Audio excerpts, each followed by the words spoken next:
Muy bien. El tema que vamos a llevar hoy día es Diphylobotium latum. Ahorita se enciende. Me he desconectado al recorrido del cable. Diphylobotium latum. Es un poco difícil de escribir, como van a ver.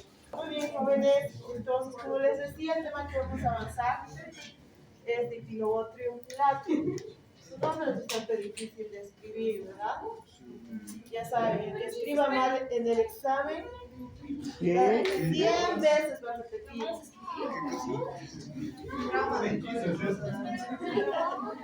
Solo así lo tiene. Es una buena práctica la de repetir. Ya. Muy bien. Silencio, jóvenes. Esta parasitosis es de gran... es fácil adquirirlo, ya que se puede una persona contaminar a través del pescado crudo o mal cocido, ¿sí? Siempre y cuando tengan las larvas de este parásito. Como han visto en la imagen, en la presentación y en esta, es un parásito de la familia de las tenias, que es acintado, plano, largo, bastante largo. La infección se va a observar en muchas regiones donde tienen esas costumbres de comer pescados crudos o apenas cocidos. Lamentablemente los pescaditos se contagian en ríos o lagos donde puede existir esta parasitemia. Después de que una persona ha ingerido el pescado contaminado, la larva va a empezar a crecer en el intestino. Por lo tanto, el medio de infección es la misma larva que se enquista en la carne del pescado. La lombriz adulta es segmentada, ¿sí? Va a alcanzar longitudes de 9 metros de largo. Jóvenes, si desean salir a charlar, son libres. No les voy a colocar falta, pero es un poco incómodo, ¿verdad? Me distraen porque están hablando allá, están murmurando al otro lado. Yo sé que pueden estar cansados por la hora, es un poco pesado y más si ya han estado todo el día aquí. Pero o murmuran demasiado bajo, de manera que no me den cuenta, o salen. ¿Sí? Doctorita, perdón que le interrumpa, ¿puede decirme los motivadores, por favor? Claro. Gracias. ¿Qué número lo enciende? Al 5. Al 7. Al 2.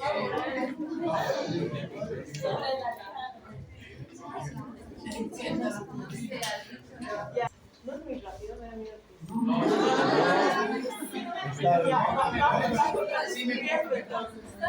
Una vez estos parásitos se han eliminado en pedazos bastante largos, no así por solitarios, por troglófilos. Y eso es lo que llama la atención en los portadores, porque de repente eliminar una cinta de ese tamaño es muy llamativo para ellos. A veces cuando eliminan las troglófilos no se dan cuenta, y más si defecan en pozos sépticos donde caen, no tienen las posibilidades de apreciar las heces. La mayoría de las personas las miran al menos para ver la consistencia, el color, algunos para controlar si es que tuvieran hemorroides, ¿verdad? Entonces, está bien observarlos porque es una manera de controlarlos, pero cuando se eliminan las cintas largas, realmente llama la atención. Esta infección por esta variedad de tenia puede producir deficiencia en la vitamina B2. Por lo tanto, al existir un déficit de la misma, va a llevar a una anemia megalobláctica. La distribución geográfica. En América se ve bastante en Argentina, Chile, Estados Unidos, Canadá, Alaska. En Europa, los países que están más cerca al acceso de pescados de consumo en especial, ¿sí? El pescado, o sea, el contagio es por pescados de lago. Limos de ríos y de lagos, no de mar. ¿Sí? Filipinas, Manchuria, o sea, si se dan cuenta son países en los que hay mucho consumo de pescados. Y en África. Se lo conoce también con el nombre de Diphylobotium pacífico, Diphylobotium de dendriticum y Diphyllobotium latum. Recibe otro tipo de nombres, van a poder encontrar seguramente en otras bibliografías bajo los nombres que vemos aquí, parecen trabalenguas que me quiero enredar, así que lean. No les voy a preguntar esta parte, pero fíjense, Divotrio cephalacis, Botrio cephalosis, Botrio cephaliasis, enfermedad por Taenia lata o Taenia de los peces. Este último nombre es el más conocido, Taenia de los peces, ¿sí? Ya saben que se puede decir Taenia o Taenia. El Diphyllobotium latus o Dibotriocephalus latus viene del reino animal. Filo Platyhelminthes, clase Eustula, subclase Eucesua, orden Pseudophilidae, familia Diphyllobotridae, género Diphyllobotium y especie Diphyllobotium latus. Como ustedes ven, llama la atención porque tiene un aspecto de manchitas al ser, ¿verdad? Algo que no veíamos en las otras especies. Los adultos pueden llegar a medir incluso hasta más de 10 metros y son de un color marfil. Vean, este espécimen se logró expulsar en un paciente en el que se detectó que tenía. Se pueden distinguir diferentes estadios. El adulto que crece en el intestino, los huevos. De los huevos van a existir una fase de evolución que se caracteriza por presentar diferentes formas. Los coracidios, procercoides y plerocercoides. Y vamos a ir viendo de cada uno. Esas fases corresponderían prácticamente a la larva que sale del huevo que se va a desplazar para buscar otro pez. Esta larva, el coracidio, como ustedes ven, tiene un aspecto variado. Son esféricos, son blancos y miden 60 micros, por lo tanto son tan diminutos que no son perceptibles a la vista del humano. El procercoide, que sería la primera larva del primer estadio, van a ser brillantes, blancos, no son segmentados y carecen de escolas, pero son algo alargados, lo que les da la facilidad de moverse en los tejidos. Esta es la forma en la que van nadando en el agua y los peces terminan repitiéndolos, ¿sí? Esta procercoide llega a medir de 550 a 600 metros. El plerocercoide o espargano es la tercera larva, la tercera forma del estadio, es blanco palescente, no es segmentado, sigue careciendo de escolis, pero son alargados, ¿sí? Miden de 15 a 300 micros. Ahora, la forma adulta son las que hemos visto, la forma centrada, larga, va a corresponder a 4/5 partes del gusano que están formadas por las proglótides, color marfil o gris amarillento, y los tamaños van entre los 3 a 10 metros. El escolex.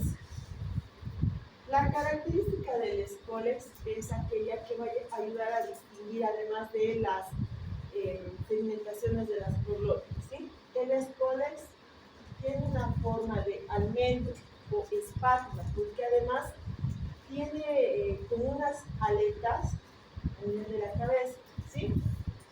Tiene un cuello el cual no es segmentado, pero se caracteriza por ser más angosto y más largo que la cabeza. Aquí podemos ver mejor sus escolex. Tiene discos succionadores en lugar de ventosas y tiene este aspecto como si tuviera unas aletas a nivel de la cabeza, como se ve. Tenemos otra imagen donde se puede apreciar el escolex, ¿verdad? Esta forma de aleta. Y el cuello correspondería a hasta donde empieza el segmento a todo esto. Y estamos hablando de que el cuello es más largo que la cabeza. ¿Sí? En cuanto al cuerpo, puede llegar a contener entre 3.000 a 4.000 proglótides. Cada proglótide puede llegar a producir hasta 1.000.000 de huevos.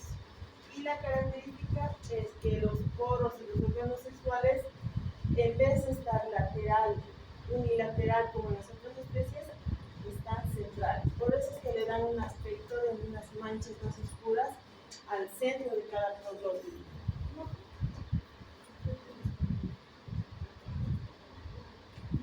¿Cuál es tu pregunta?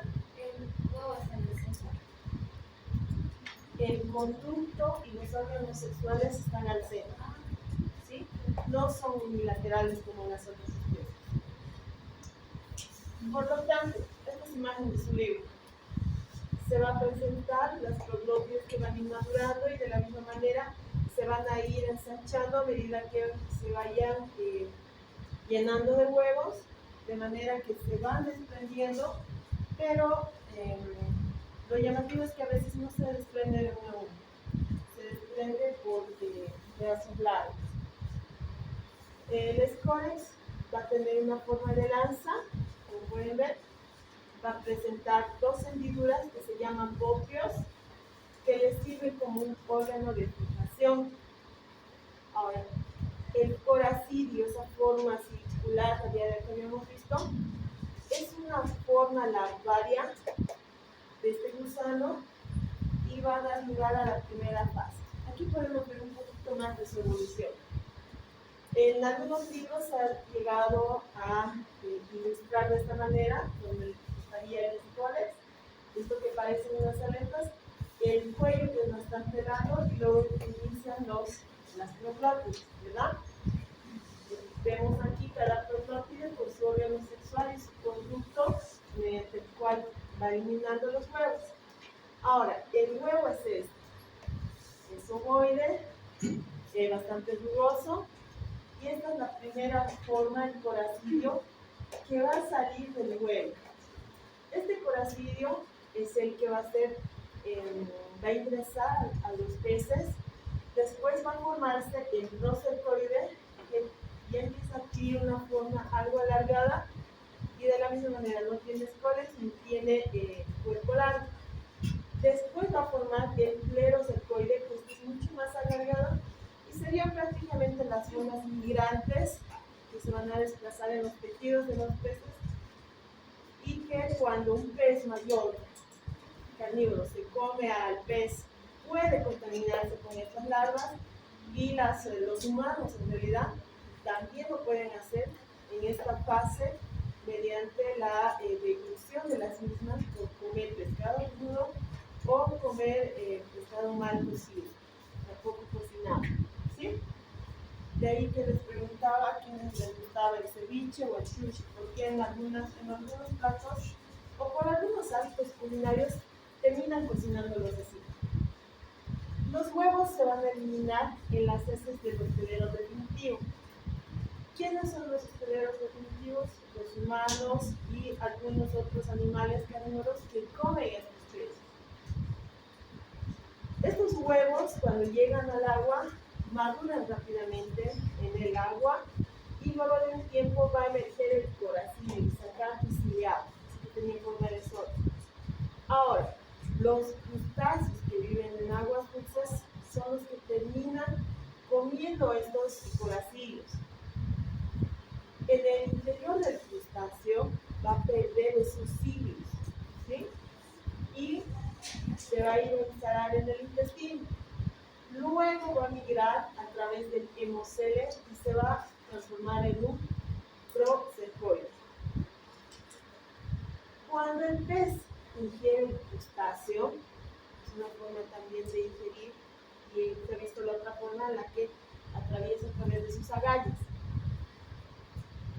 Cuando ingiera el crustáceo, esa forma larvaria del céstodo va a ir a evolucionar a procercoide, ¿verdad? Va a migrar desde el intestino del pez hacia los muslos y se va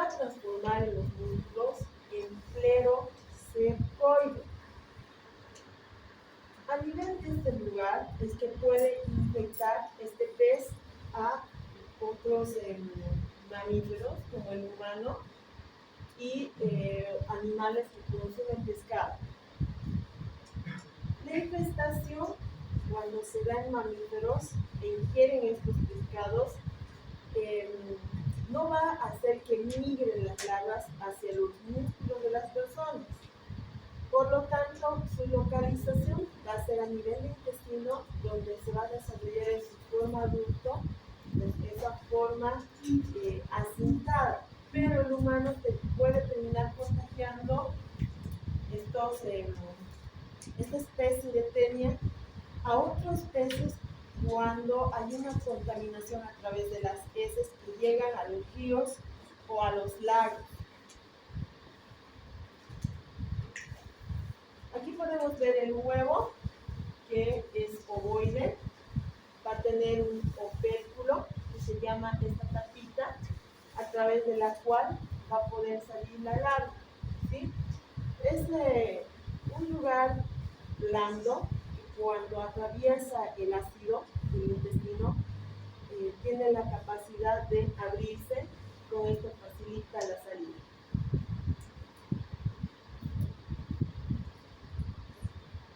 Podemos ver una larva cleroceptoide en su característica morfológica. Parecen esos gusanitos de la papa, ¿verdad? ¿Alguna vez han visto? Estas larvitas cleroceptoides llegan a medir entre 1 a 5 centímetros. Por lo tanto, se ven.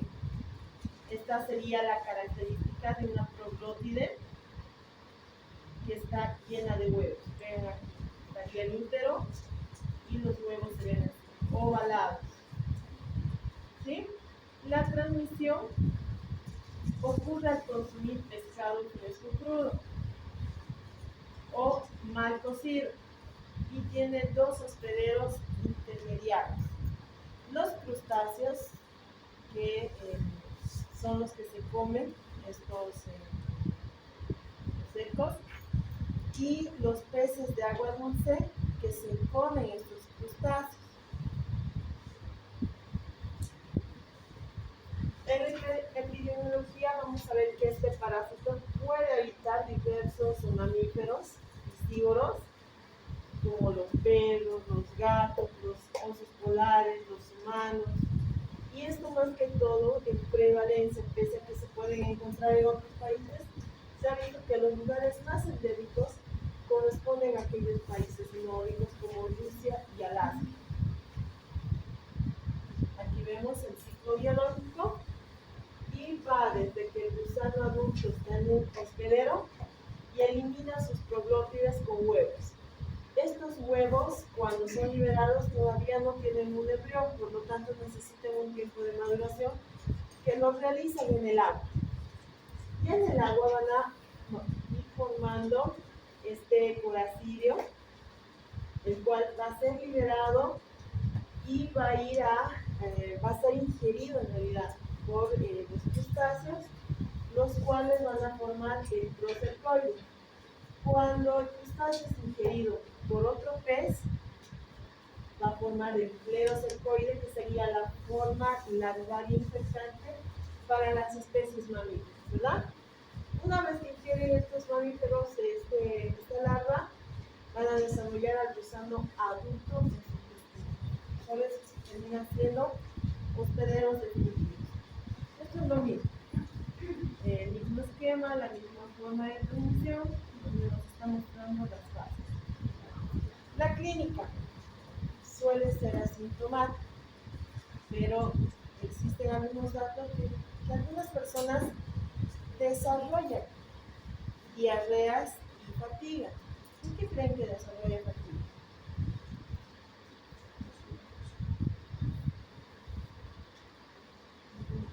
Por la anemia. ¿Cuáles son los síntomas de las personas anémicas? Están varios, ¿qué más? Fatigados, cansados, tienen sueño todo el tiempo, caminan pocas distancias o hacen algún deporte y se cansan. Y es que a la falta de glóbulos rojos no hay una buena oxigenación, ¿verdad? Como este gusano afecta con una decadencia de la vitamina B12, el resultado es la anemia. Ahora, pueden existir algunos síntomas neurológicos, donde va a haber alteraciones del equilibrio, una sensibilidad profunda y piramidalismo. ¿Qué creen que se refiere con piramidalismo?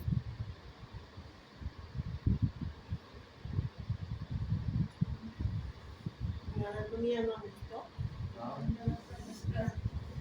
Exactamente. Ahora, los síntomas que requieren asistencia médica es cuando, más que síntomas, cuando se visualiza al acusado, ya sea por segmentos o por glóbulos, se logra evidenciar la presencia del mismo.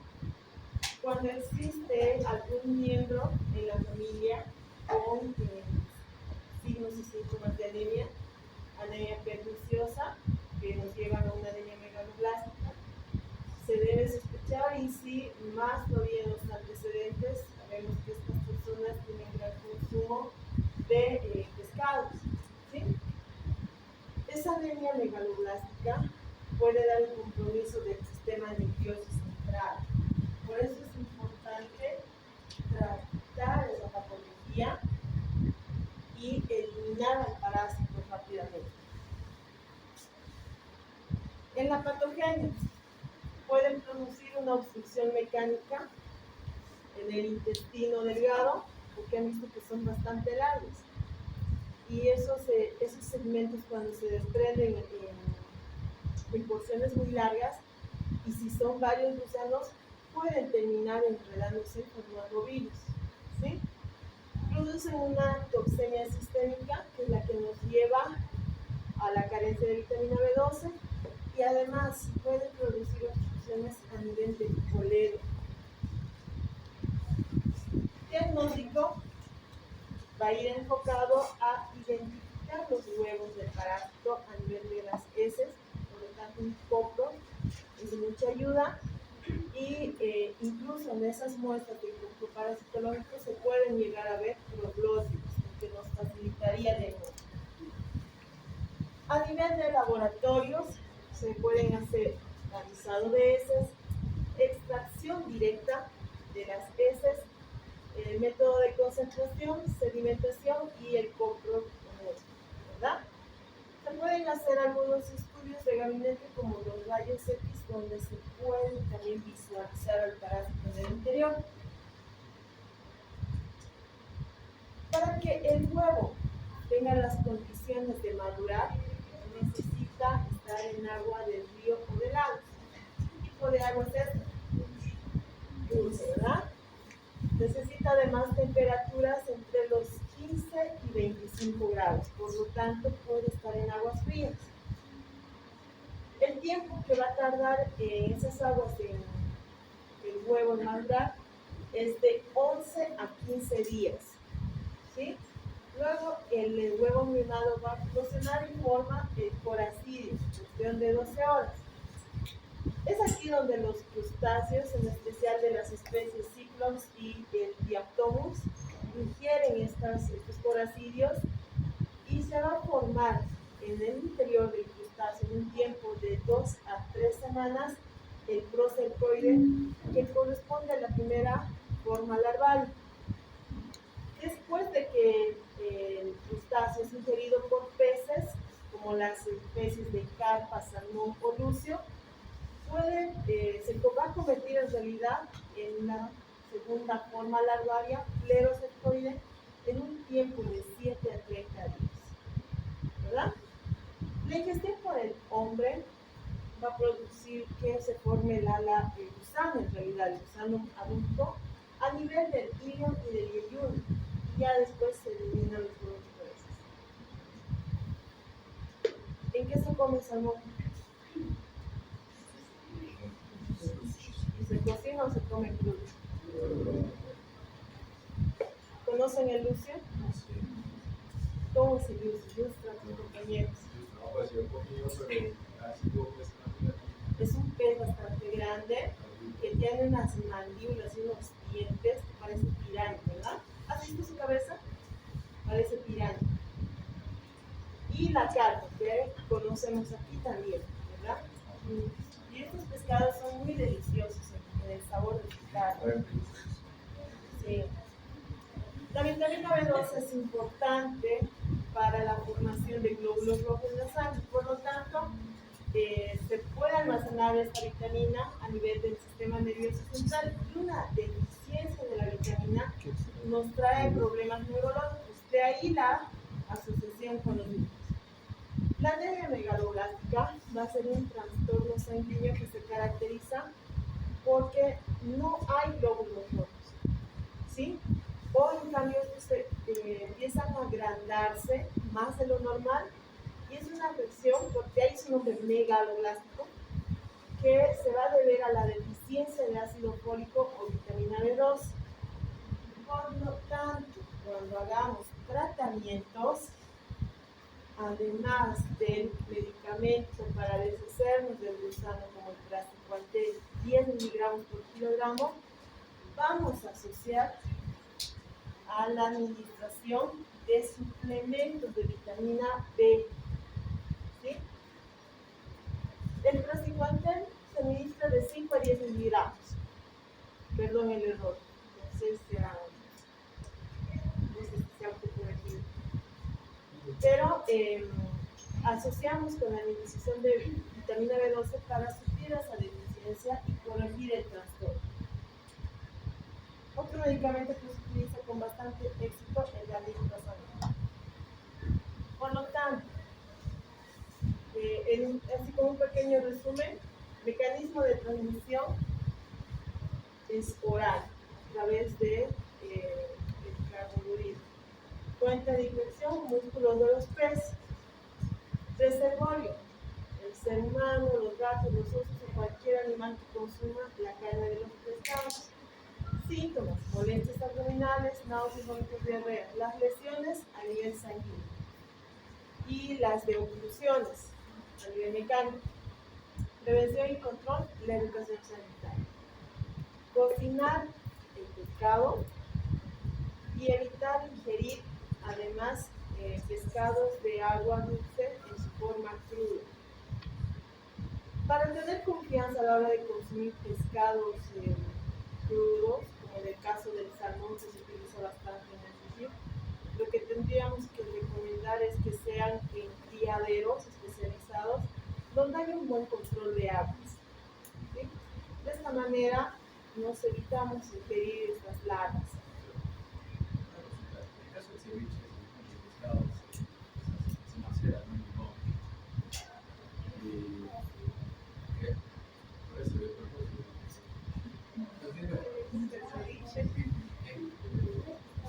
Dime, Francisco, continúa. No, o sea, así como el pescado cortado, y yo siento que sí, no todo, pero sí. No estás cocinando porque el limón es ácido y no produce una cocción de temperatura. ¿Sí? Porque aquí necesitamos es temperatura. Sí. Ahora, ¿por qué no hay tanto riesgo con el ceviche? Para el ceviche va a haber otra especie que vamos a analizar en la que sí puede haber riesgo, pero en esta variedad no. Pero uno hace el ceviche. Ahí sí podría. No. Es que no afecta la especie de la trucha. A ver, ¿qué características tiene el salmón, la carpa y el dulce? En cuanto a sus carnes, son carnes más grasosas. ¿Sí? Y para el ceviche no se utiliza ese tipo de carne. Tiene que ser una carne más blanca y limpia de grasas. Por eso es que utilizan otras especies, como el picibay, no me acuerdo cómo se llama. Sábalo, Tambaqui. No hay otra especie que manejan aquí en Bolivia que tiene otro nombre, se me ha ido totalmente, pero son carnes más blancas, son grupos de grasa. Ah, claro. No, se me ha ido, definitivamente se me ha ido. Pero es otra especie de pescado. En Perú, ¿de qué carnes hacen el ceviche? Que rey. Oye, siento que es en costa. No sabes nada. ¿Qué Es pescado? que rey bonito. Después hay puré. Pero son otras variedades. ¿Sí? Lo que buscan es que la carne no sea grasosa. Que luego se siente feo con el remojado de limón. En este caso no se está. ¿Qué más? Y se debe hacer un tratamiento de personas infectadas porque son fuente de contagio para los ríos o para los lagos. De ahí que recomiendan que cuando no hayan letrinas, procuren cavar para defecar y luego tapar, porque en una lluvia esas heces pueden ser fácilmente arrastradas a los ríos y a los lagos. ¿Sí? Otra forma de prevención es la conservación en frío de pescado, que estén casi congelados, en frío a temperaturas bastante altas por el mar. Cocción a 56 grados centígrados, Francisco, lo que preguntabas. Con una cocción de 56 grados centígrados por 5 minutos es suficiente. No les estamos diciendo que cocinen el pescado hasta que se deshaga, porque tiende a eso, ¿verdad? El pescado, a deshacerse. La congelación, temperaturas de menos 10 grados centígrados por un tiempo de 24 a 48 horas. De ahí que los salmones llegan congelados. Uno, con una buena cadena de frío para que se conserve de manera correcta. Y dos, por si hubiera habido alguna infección por estas larvas, sean eliminadas por el frío. ¿Sí? Incluso en el cerdo, ¿se acuerdan que se aconsejaba la congelación para matar las larvas? Por si es que se escapara alguna larva por ahí. Tratado de aguas negras con formaldehído, que logra matar estos huevos coracoides, filtradas adecuadamente antes de ser vertidas al río o lagos. ¿Sí? Ustedes han debido ver que en otros países las aguas negras son tratadas, van por varias fases y luego llegan recién a los ríos o a los lagos, incluso al mar. Prohibir la pesca veraniega de la variedad de lucio y otros peces de agua dulce, porque en el verano es cuando hay una mayor infestación de los mismos. Prohibir que los peces infectados sean exportados fuera de las áreas endémicas. ¿Sí? Lo que queremos es evitar que se propague el parásito a otras especies. ¿Alguna pregunta?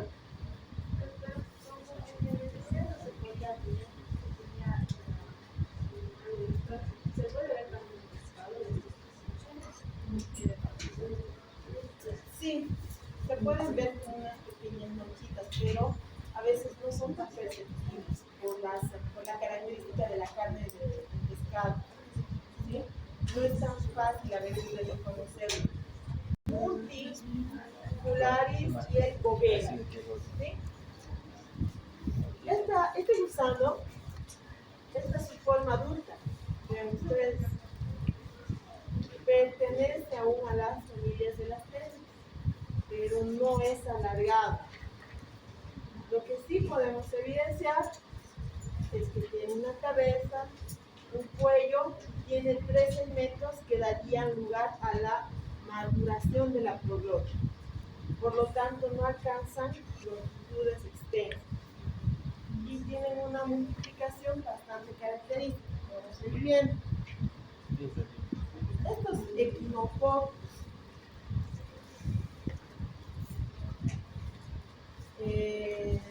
también van a recibir otros nombres como hidatidosis. ¿Sí? Tal vez los han conocido por hidatidosis, ustedes han debido escuchar. No es tan común el otro nombre. Son bien conocidos desde hace mucho tiempo. Se han descrito, se han logrado encontrar textos desde la época de poco, vean la antigüedad.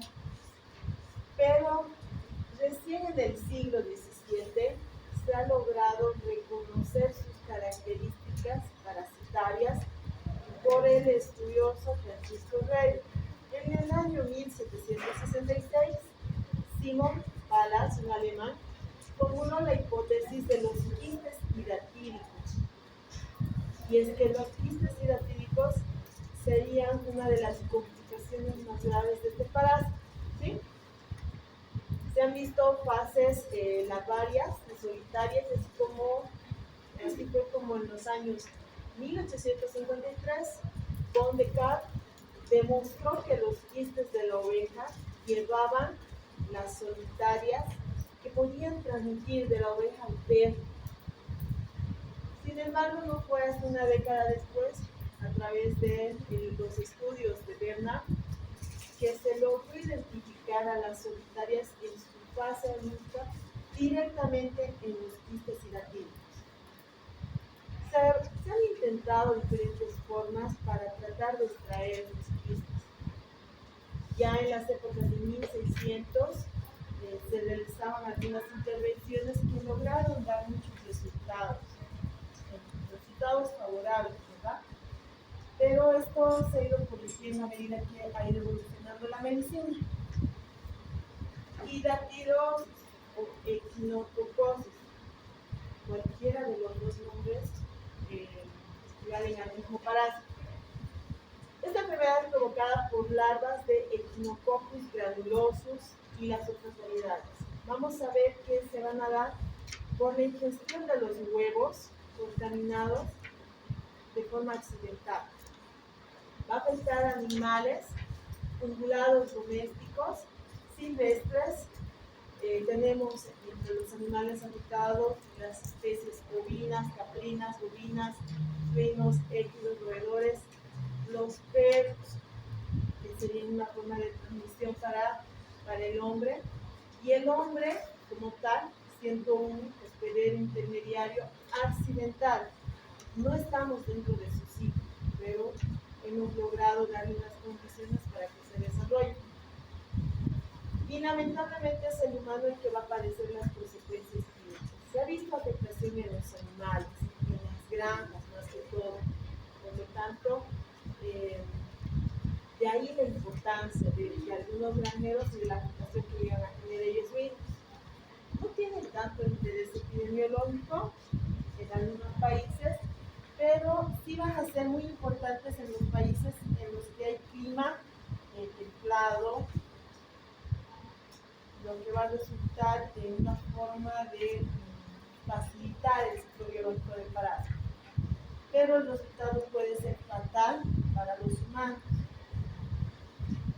Clasificación taxonómica: reino Animalia, filo Platyhelminthes, clase Cestoda, orden Cyclophilidea, familia Taenidae, género Echinococcus, especies Echinococcus granulosus, multiloculares, el Oligarchus y el Bogeli, que afectan más a los humanos, pero también tenemos el Psittacus, el Portepli y el Echinus, que da más afectación a los animales. Y aquí podemos ver la diferencia entre las variedades. Aquí tenemos un granulosus que llega a medir la proglottide madura 2 milímetros. Como ustedes pueden ver, se ve más con más cuerpo, más grande en comparación a las otras variedades, más grueso, más grande, ¿no? Este granulosus tiene un poro genital posterior. Aquí vemos el multilocularis, que va a tener un útero racemoso, un poro genital anterior y es pequeño y delgado. El Bogeli, este es más delgado, más largo, tiene un útero racemoso y unos ganchos grandes. Todos tienen ganchos, por si acaso. Tienen la misma cabeza que tienen las penas. El Oligarchus, que es el más pequeño en todas las variedades, tiene un útero racemoso y ganchos pequeños. Las enfermedades. A nivel de Echinococcus nucleocularis, vamos a ver que tienen larvas, tienen quistes hidatídicos. Los quistes van a formar unas formas bastante numerosas. La localización van a ser el hígado y el método de transmisión es a través de los zorros, ¿sí? Estos zorros, cuando defecan, para marcar su territorio, suelen revolcarse en las heces donde han defecado. Y lamentablemente, al venir a los domicilios para ir a atrapar animales de granja o ir a pelear con los perros, es que los terminan contaminando. Son de regiones templadas del norte con ciclo que va del zorro al ratón campestre. Se pueden eliminar los quistes de esta variedad a través de cirugías y con tratamientos con albendazol y mebendazol. En el granuloso también va a formar larvas y quistes, pero los quistes son solitarios, forman un solo quiste. Lo malo es que tienen mayor afectación en otros órganos, como hígado, pulmón, cerebro, peritoneo, huesos largos, riñón. El método de transmisión en esta variedad del granulosus es a través de huevecillos que se eliminan a través de las heces de los perros y de los zorros. Están en todas partes del mundo, en especial en áreas donde crían ovejas. El tratamiento de elección en esta variedad es la aspiración del contenido líquido y luego retirar el parásito. También se pueden hacer tratamientos con albendazol. Ya vamos a ir viendo mayor detalle, solamente un dato a grandes rasgos. Echinococcus, ¿de dónde deriva ese nombre? Significa erizo y datidosis, gota de agua. ¿Sí? Son unos quistes que están repletos de líquido que produce el propio parásito. De ahí la importancia de que este líquido no salga al sistema del huésped, que puede producir reacciones. Como les dije, es conocida desde la época de Hipócrates y es una zoonosis de distribución mundial. El agente causal es el gusano plano, el céstodo del Echinococcus granulosus y otras variedades, los cuales, como gusano adulto, en el Echinococcus granulosus llegan a medir entre 3 y 6 milímetros. Y el último segmento es el grávido, que ha madurado. Su ciclo reproductivo se va a iniciar con el desprendimiento de esa proglótide y la maduración del intermedio. En todas las especies se ha visto que existen 4 que son patógenos: granulosus, multilocularis, celorigatus y homogeneus. Pero el granulosus es el más frecuente. Las otras especies de Echinococcus, como les dije, afectan más animales. El granulosus tiene un gusano que se llama hidátide y es un céstodo parásito del intestino delgado, ¿sí? Va a estar en el intestino, en los perros, en su forma adulta. Y en el ganado va a estar en su fase larvaria. Existe un contagio a nivel de estas dos especies. Y por el contacto que el humano tiene al criar los perros y las ovejas, es que se termina contaminando accidentalmente. El gusano llega a medir 5 nanómetros, posee un esporo espiriforme que, al ser de la especie de las tenias, tiene 4 ventosas y tiene 2 ganchos. Tiene un cuello corto, un estróbilo con 3 proglótides, como les había mostrado en el cuerpo, y en el hombre es esférico. Va a formar solo la forma larvaria, no va a formar el gusano a nivel intestino. Este quiste llega a medir entre 2 y 5 centímetros y los diámetros más grandes que se han encontrado son de 30 centímetros. ¿Sí? Alcanzan su desarrollo a través de la formación de una capa fibrosa externa y una gruesa que comprende la adventicia. La capa externa fibrosa es parte del propio tejido del huésped y es una forma de evadir el sistema inmune para ellos. En cambio, la capa gruesa que corresponde al tejido del gusano, a su adventicia, es la forma en la que va a ir desarrollando más quistes, ¿sí? Tiene una membrana multilocular estratificada, blanquecina y helada.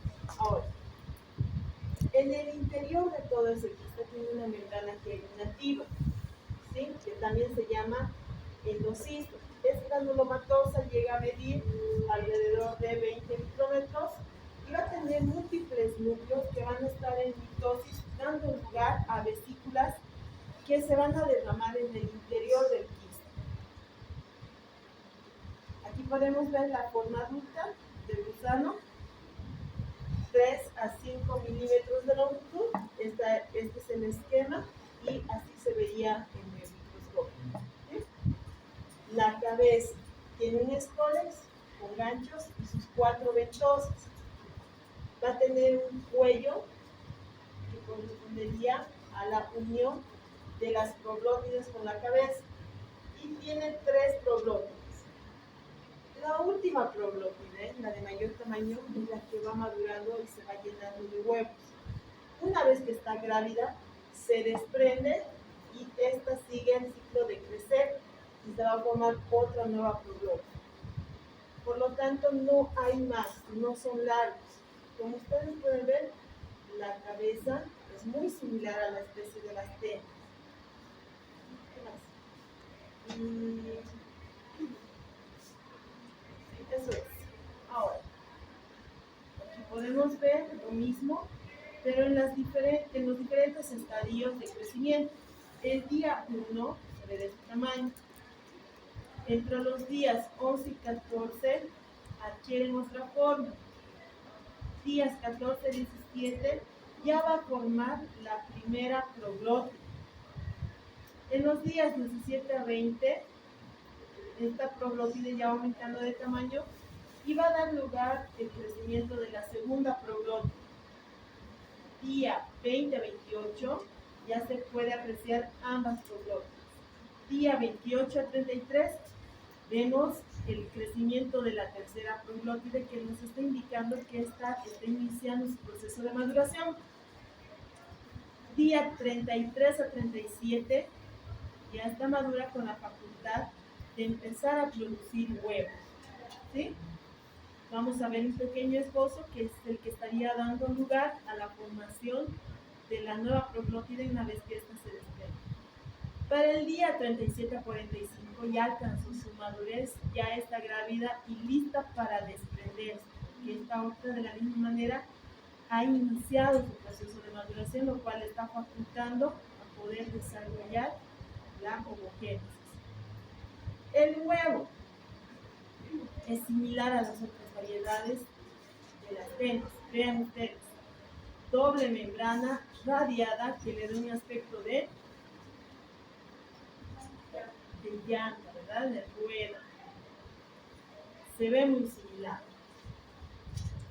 La larva. Esta es la forma larvaria.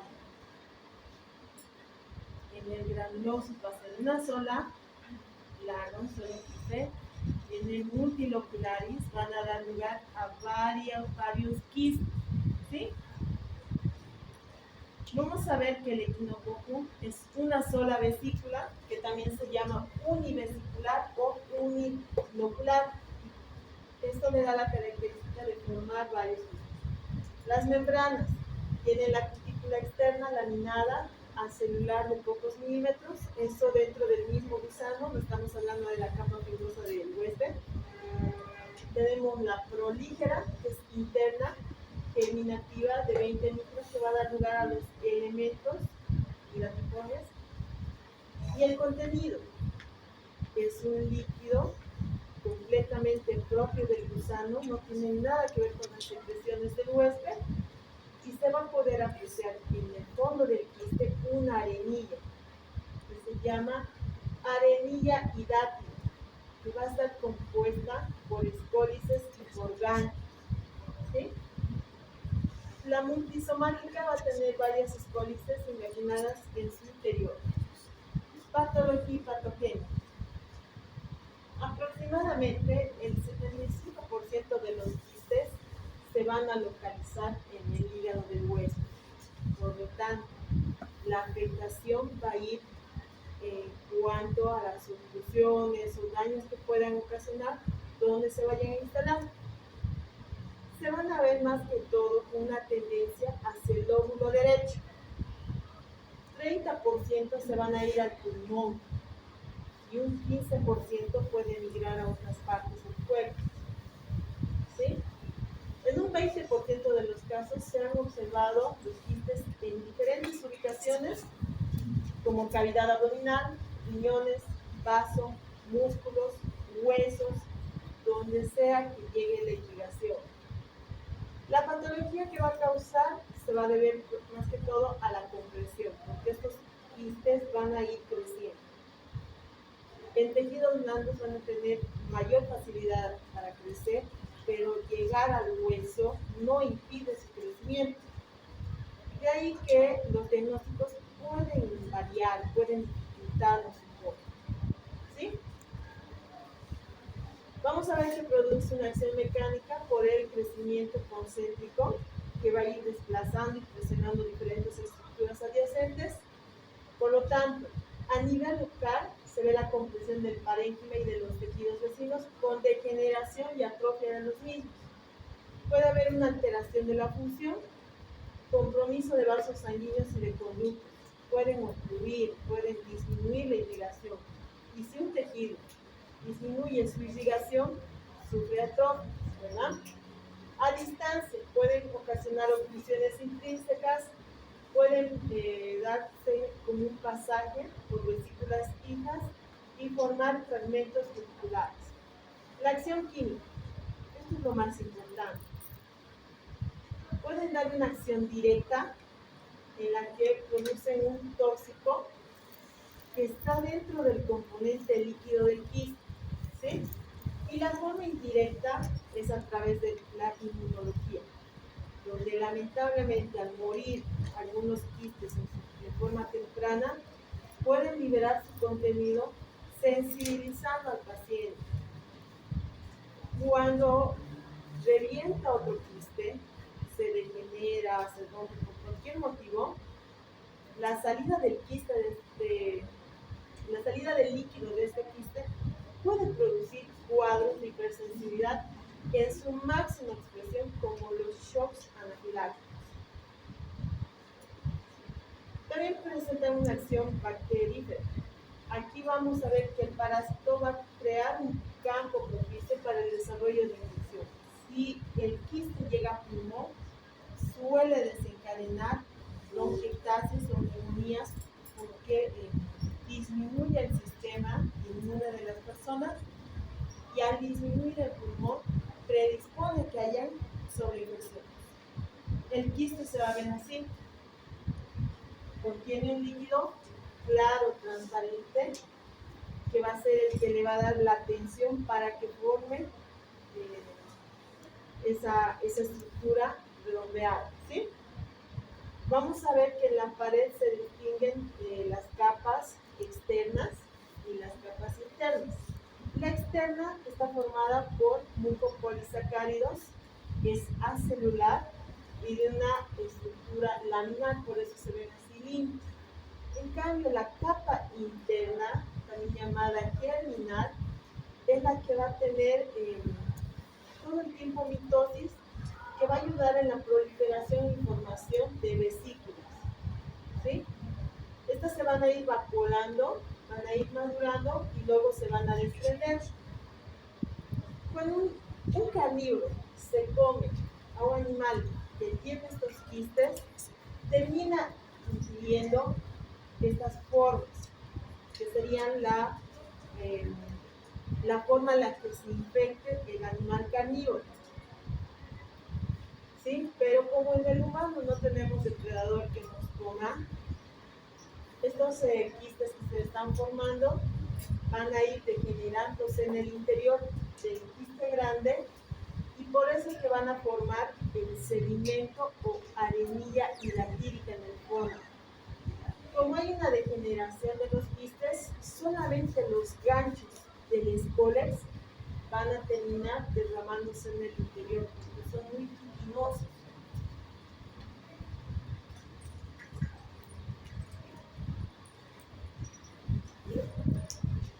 Así es como se ve el quiste. Vean ustedes. Tenemos un quiste, el quiste mayor, y tenemos los múltiples quistes que se desarrollan en el interior.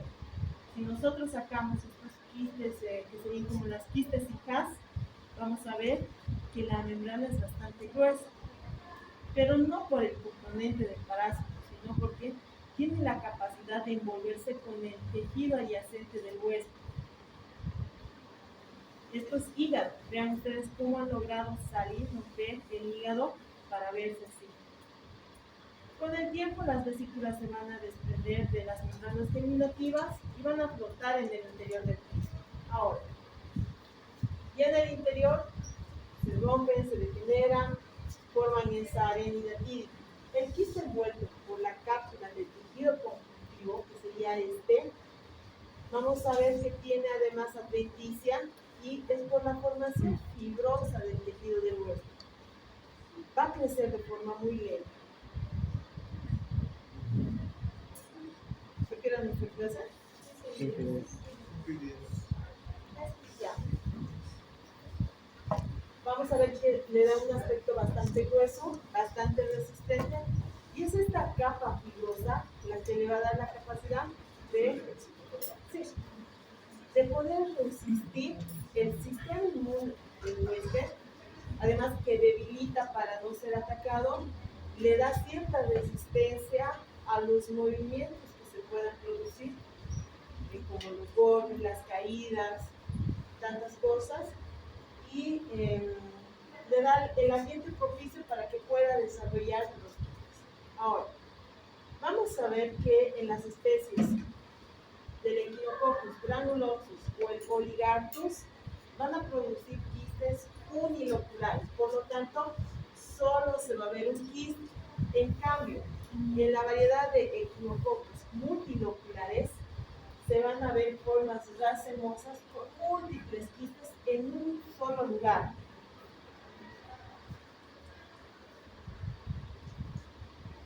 La patogenia se va a dar por el quiste fase infectante. El contenido de los quistes van a contener antígenos tipo A y B del mismo parásito, los que van a producir reacciones de hipersensibilidad como el shock anafiláctico.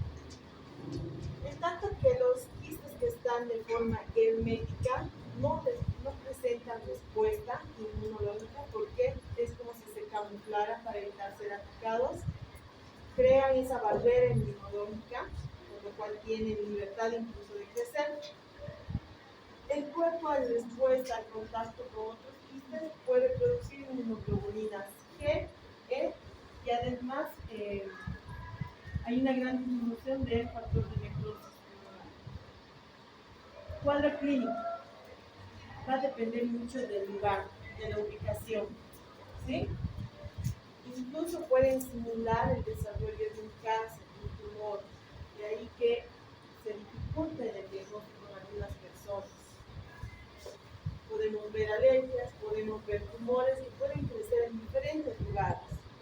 La mayoría, cuando vean una masa aumentada de tamaño, van a pensar automáticamente en un tumor. Ya los estudios complementarios, en especial los imagenológicos, van a ser los que van a confirmar el cuadro, ¿sí?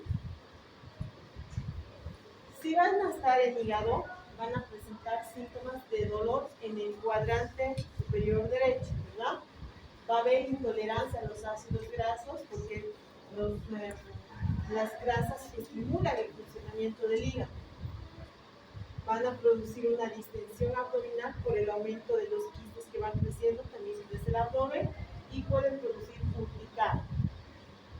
El quiste es susceptible a romperse en esta cavidad, puede abrirse en el estómago y en el intestino, pero cuando se rompe dentro de la cavidad peritoneal, puede producir un choque anafiláctico. Es decir, cuando una persona hace un deporte o tiene un golpe por un accidente, lo que sea, una caída, cualquier cosa, un juego, incluso donde se golpee, puede romper este quiste con un desenlace bastante fatal. A nivel pulmonar, los síntomas son tos, dolor en su punto y disnea. Va a producir una reacción inflamatoria. Va a disminuir el sistema inmune del sistema respiratorio, con lo que predispone sobre infecciones que también pueden confundir el cuadro. Si se rompe, puede producir un derrame con una reacción serosa que se puede manifestar como una alergia de gran grado. En otros lugares, dependiendo del lugar donde se vayan a instalar, la sintomatología va a ir asociada con los cuadros de otras patologías muy similares en el lugar. Tanto así que pueden aparecer en vaso, riñón, corazón, páncreas, mama, en el cerebro, como en el caso de este niño, en órbitas como los ojos, genitales, glándulas parótidas, tiroides, mediastino, sistema nervioso central y los huesos. Lo dejaremos aquí, ¿sí? Me van a recordar, nos estamos quedando en este cuadro clínico, en la parte tumoral. Es largo este tema, por eso hemos adelantado. Para mañana no entra eso, que no hemos terminado. Solamente entraría difidobotrio y menolepis.